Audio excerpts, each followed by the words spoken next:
বিপিএলের ফাইনালে মুখোমুখি হচ্ছে চট্টগ্রাম কিংস এবং বরিশাল ফরচুন বরিশাল। দ্বিতীয়বারের মতো বরিশাল ফাইনাল খেলবে। এরপরে আগেরবার তো বরিশাল ফাইনালে উঠে একদম বাজিমাত করলো, সেই সাথে লাকি তামিম ইকবাল আজকেও কি সে লাক নিয়ে ফিরবে নাকি ব্যাড লাকে পড়বে? কারণ তামিম ইকবাল ভাই যদি টসে জিতে তাহলে অবশ্যই ফিল্ডিং করবে, আর অবশ্যই ফিল্ডিং করা মানে পরে ঠান্ডা মেজাজে বরিশাল ম্যাচটাকে বের করে নিয়ে যাবে।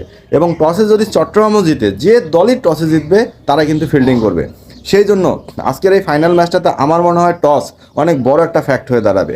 এবং তামিম ইকবাল খান এখন পর্যন্ত বিপিএলের কোনো ফাইনালে খালি হাতে ফেরে নাই, এটা একটা বিশাল রেকর্ড। সেই সাথে বরিশালের আরেকটা অভিশাপের নাম আছে, সেটা হচ্ছে তাওহিদ হৃদয়। তিনি কিন্তু এখন পর্যন্ত বিপিএলে 3বার ফাইনাল খেললেও একবারও তিনি ট্রফি জিততে পারে নাই।